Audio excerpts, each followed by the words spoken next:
Hola amigos? Me da mucho gusto saludarlos. Mi nombre es Daniel Obando y vamos a continuar con nuestro comentario sobre la primera carta que escribió el apóstol Pablo a su colaborador y fiel siervo Timoteo. En esta ocasión estaremos considerando del capítulo número 3 de la primera carta los párrafos 14, 15 y 16. La escritura nos dice así: Aunque tengo la esperanza de ir pronto a visitarte, te escribo esto para que, si me tardo, sepas cómo conducirte en la casa de Dios, que es la iglesia del Dios viviente, columna y baluarte de la verdad. Indiscutiblemente el misterio de la piedad es grande. Dios fue manifestado en carne, justificado en el Espíritu, visto de los ángeles, predicado a las naciones, creído en el mundo, recibido arriba en gloria. El celo de Pablo por instruir a Timoteo en todas las cosas le llevó a prevenir el caso de no poder decírselas en persona, aunque ese era su ferviente deseo. Aunque tengo la esperanza de ir pronto a verte, le escribió, te escribo esto para que, si me tardo, sepas cómo conducirte en la casa de Dios. Pablo, en su calidad de líder de la iglesia de los discípulos asentada en Éfeso, tenía que asegurarse de proporcionar a Timoteo, su representante, ante aquellos, los elementos que pudieran ser necesarios para el buen gobierno de esa iglesia.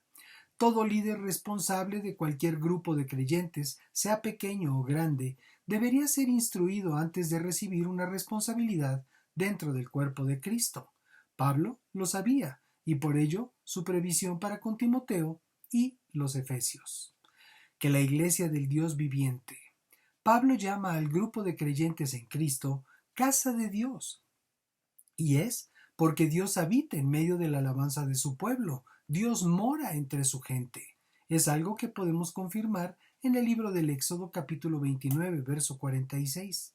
Así sabrán que yo soy el Señor su Dios, que los sacó de la tierra de Egipto para habitar en medio de ellos. Yo soy el Señor su Dios. Y de la iglesia de los discípulos a la que llama la iglesia del Dios viviente, que es casa de Dios, dice a Timoteo que es columna y baluarte de la verdad. ¿Para qué sirve una columna? Una columna en términos constructivos es el elemento que sustenta una construcción. Es necesario que sea un elemento sólido, bien forjado, que sea capaz de transmitir el peso de lo construido hacia la cimentación que es Cristo, el que llama aquí Pablo el baluarte. Columna y fundamento de la verdad.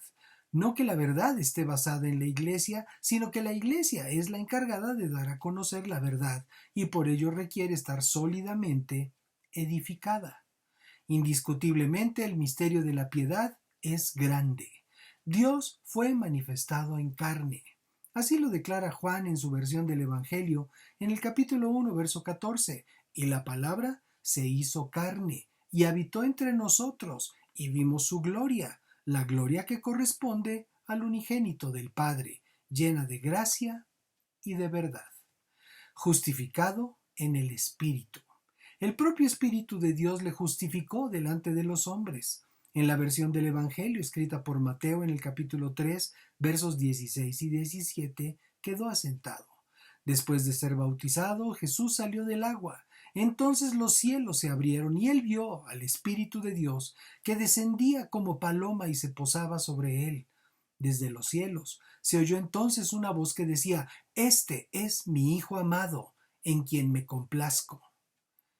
Visto de los ángeles. Son varias las veces en las que Jesús interactuó con ángeles. Una de ellas la leemos en la versión del Evangelio escrita por Mateo, en el capítulo 4, verso 11, luego de vencer al demonio en el desierto. Entonces el diablo lo dejó y unos ángeles vinieron y lo servían. Predicado a las naciones, creído en el mundo. La gran comisión dada por Jesús a sus discípulos antes de subir a los cielos fue: vayan por todo el mundo y prediquen el Evangelio a toda criatura.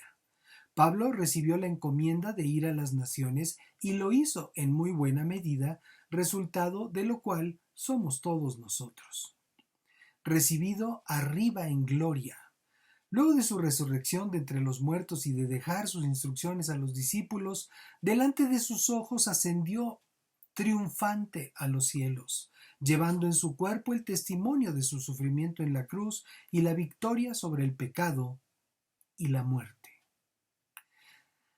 Bendiciones y paz. Nos vemos en la siguiente.